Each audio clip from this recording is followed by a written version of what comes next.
ನಮಗೆ ಕಿತ್ತು ತಿನ್ನೋ ಬಡತನ ಇತ್ತು ಸ್ನೇಹಿತರೆ.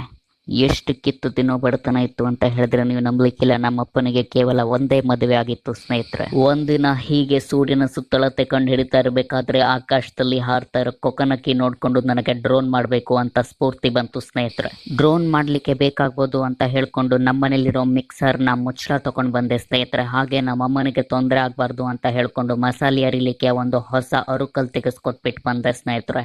ನಮ್ಮ ಅಪ್ಪನ ಕುಟಾರಿಲಿ ಡ್ರೋನಿಗೆ ಬ್ಯಾಟ್ರಿ ಹಾಗೂ ಪಿಕಾಸಿಲಿ ರೆಕ್ಕೆ ಮಾಡಿದೆ ಸ್ನೇಹಿತರೆ. ಆದ್ರೆ ಎಂತ ಮಾಡಿದ್ರು ಬೇವರ್ಸ್ಗಿಟ್ಟದ್ ಹಾರುದೇ ಇಲ್ಲಾಗತ್ತ. ಬೋರಜ್ ಕೂತಂಗ್ ಕೂತ್ ಬಿಟ್ಟತ್ತ.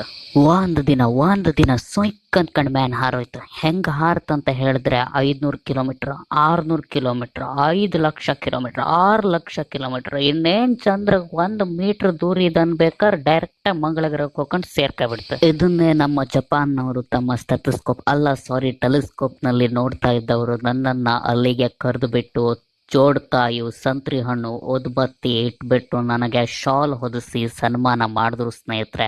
ನನ್ನ ಖುಷಿಗೆ ಮತ್ತೆ ಬಾಕಿ ಇರಲಿಲ್ಲ.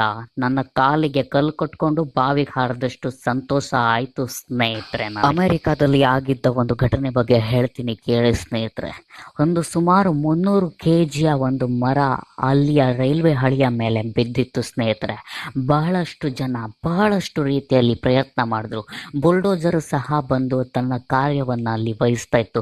ಆದರೆ ಏನ್ ಮಾಡೋದು, ಬುಲ್ಡೋಜರು ಸಹ ಅಲ್ಲಿ ಹೋಗಿದ್ ಬಿತ್ತು. ಆಗ ನಮ್ಮ ದಯಾನಂದ್ ಟ್ರಂಪ್ನವರು ನನಗೆ ಕಾಲ್ ಮಾಡಿ ನನ್ನನ್ನು ಸಂಪರ್ಕಿಸಿದ್ರು.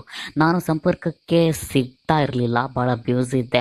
ಆದರೂ ಅವರ ಒಂದು ಲಕ್ ಅಂತ ಹೇಳ್ಬೋದು. ಆದ್ರಿಂದ ನಾನು ಅವರಿಗೆ ಸಿಕ್ಕದೆ. ಆವಾಗ ನನ್ನನ್ನು ಅವರು ಅಲ್ಲಿ ಕರೆಸ್ಕೊಂಡ್ರು. ನಾನು ನನ್ನ ಡ್ರೋನನ್ನು ತೆಗೆದುಕೊಂಡು ಹೋಗಿ ಆ 300 kg ಮರದ ಜೊತೆಗೆ ಆ ಬುಲ್ಡೋಜರ್ ಎತ್ತಿ ಬದಿಗೆ ಬಿಸಾಡಿದೆ. ನನ್ನ ಈ ಒಂದು ಘನಘೋರ ಕಾರ್ಯವನ್ನು ಮೆಚ್ಚಿ ಅಮೆರಿಕದಲ್ಲಿ ನನಗೆ ಭಾರತ ರತ್ನ ಪ್ರದಾನ ಮಾಡಿದ್ರು. ಇನ್ನು ಟೈಟಾನಿಕ್ ಹಡಗು ಮುಳುಗಡೆ ಆಗಬೇಕಾದ್ರೆ ನನ್ನ ಆಪ್ತ ಗೆಳೆಯನಾದ ಜಾಕ್ ಅವರ 5 ಮಿಸ್ಡ್ ಕಾಲ್ ನನ್ನ ಮೊಬೈಲ್ನಲ್ಲಿ ಇವತ್ತಿಗೂ ಇದೆ ಸ್ನೇಹಿತರೆ. ಇವತ್ತಿಗೂ ಆ ಮಿಸ್ಡ್ ಕಾಲ್ಗಳನ್ನು ನೋಡಿದಾಗ ನನಗೆ ಕಣ್ಣಲ್ಲಿ ಉಕ್ಕು ಬರುತ್ತೆ ಸ್ನೇಹಿತರೆ. ಆ ದಿನ ಆ ಕಾಲನ್ನು ನಾನು ಎತ್ತಿದ್ರೆ ಟೈಟಾನಿಕ್ ಹಡಗನ್ನ ನಮ್ಮನೆ ಕೊಟಗಿಲಿ ಪಾರ್ಕ್ ಮಾಡ್ತಿದ್ದೆ ಸ್ನೇಹಿತರೆ. ನಾನು ಕೇವಲ 10ನೇ ತರಗತಿಯಲ್ಲಿ ಇರಬೇಕಾದ್ರೆ 2 ಒಂದ್ಲೆ ಮಗ್ಗಿ ಹೇಳ್ತಿದ್ದೆ ಸ್ನೇಹಿತರೆ. ಇದನ್ನ ಕಂಡ ನಮ್ಮ ಶಿಕ್ಷಕರೆಲ್ಲರೂ, ಪ್ರತಾಪ ನೀನು ಎಲ್ಲಿ ಹುಟ್ಟಿದ್ಯೋ ಮಾರಯ್ಯ, ಇಷ್ಟು ಚಿಕ್ಕ ವಯಸ್ಸಿನಲ್ಲಿ ಇಷ್ಟು ದೊಡ್ಡ ಸಾಧನೆನ 2 ಒಂದ್ಲೆ ಮಗ್ಗಿ ಇಷ್ಟು ಚಿಕ್ಕ ವಯಸ್ಸಿನಲ್ಲೇ ಹೇಳ್ತಾ ಇದ್ಯಾ ಅಂತ ಹೇಳ್ಕೊಂಡು ಆಶ್ಚರ್ಯ ಪಡೋರು.